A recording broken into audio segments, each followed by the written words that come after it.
So the very first person, after Paul anyway, that I had signed on for this film was Rich. He plays himself as Rich, the drug dealer slash tape head.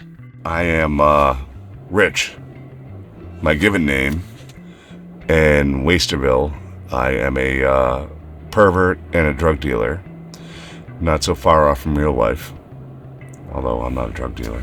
So that's basically it. And I also play tape head. That's the flip side of Rich. You had any side effects from those pills I gave you? Side effects? Like what? I don't know, like hair, teeth falling out? No, dude, nothing like that. Why? Do you have any left? Teeth? No. Pills. No, I just took the last one a couple minutes ago. I was actually going to ask if you had any more. You might want to hold off. I'm not sure they're safe. You seem fine to me. I had some crazy fucking dreams, though. Oh, yeah? Like the one you're having right now. What? Overall description and summary of Wasterville, I don't even know what the fucking movie's about. I really don't, and I can't wait to see it, because that's the kind of shit I love. I know it's about one person's struggle with narcotics, but I know there's a whole lot of other really awesome elements lined into it, so we're all gonna have to watch and see what happens. The Rich character, I really got to the chance to channel a lot of my heroes through, like Andrew Dice Clay and people like that, and really hamming up the character. The Tapehead character, I really got to bring it down quite a bit, in which case it's much darker, and I pretty much created that on its own, whereas the other character was just, based on others. The Tapehead effects are amazing, and they're all done on the spot by the director, which is pretty insane. It's a no-budget picture, and he made it look crazy. The Rich character, I think, is going to be just more humor-oriented, and some of the shit that comes out of my mouth, people aren't going to expect. I'm not an actor. I didn't really want to be one, or really jump into that pool, but when I did, it was a lot of fun. So I think the biggest challenge is honestly remembering lines. Growing up, I honestly wanted to be a garbage man, then a reporter. But as a kid, I had pretty mediocre dreams. I didn't want to be president. I just wanted, a garbage man, find all kinds of cool stuff. Be a private investigator too. And once again, I got that from the movies. As far as creativity and approaching lines, I see things differently than a lot of other people do. And I like to add a lot to it. I know I don't want to see something that's mediocre. So if I can, put forth any kind of extra humor or dialogue, even if it's horror, if I can put forth anything else to it, I like to bring it up to the director and just see how they feel about it. And luckily, a lot of times it's gone through.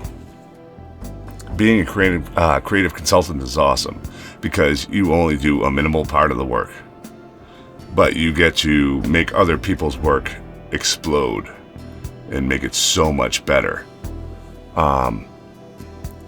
It's just little things where I find I can easily derive from other people's ideas, ham it up a bit, and make it a little more entertaining, so I derive a lot of pleasure out of that.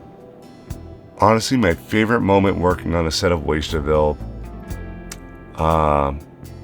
was probably the car or the campfire scene, because that one is probably the one that sticks out with me the most. There was a lot of run-throughs, it was cold, the makeup sucked, but it was just a lot of fun to do. It really was. Every day is a shitty day on Wasterville. It was a shitty day on my own movie. But it's being part of that creation, part of that whole evolution, seeing what it turns into. And it just like kind of keeps the ball rolling and keeps a little fire going inside you. So you really want to this, you know, when I hang around these guys is when I get really like creative, things like that. And I notice when I'm like away from it for a while, I kind of just, you know, stop. Things just kind of happen. But once we start talking again, we start talking about ideas, characters, things like that, you really get this drive, this creative drive to keep going. And it's just awesome.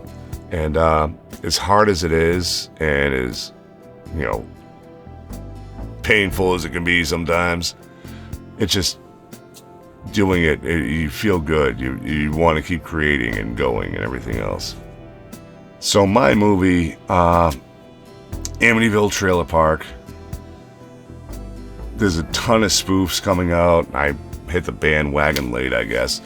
But mine's got one big difference, in which case the people are so horrible that the ghost wants to get the hell out of there.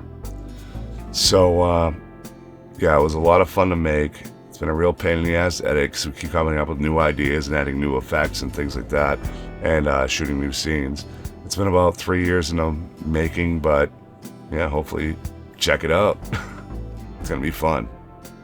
Wasterville Trailer Park, I do all my own stunts. So the tape getting smashed over my head, that was this guy.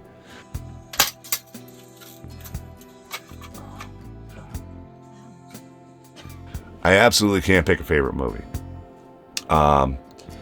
Two of my favorite movies would be probably Deathstalker and Chud. Chud is this underrated gem where you only get to see the monsters for maybe like 3 minutes in the whole goddamn thing, but they're so fucking awesome looking, and the whole story is great. Deathstalker is something you can never get away with now, so if you're easily offended, stay away from it and leave my goddamn movie alone, because I want it on streaming.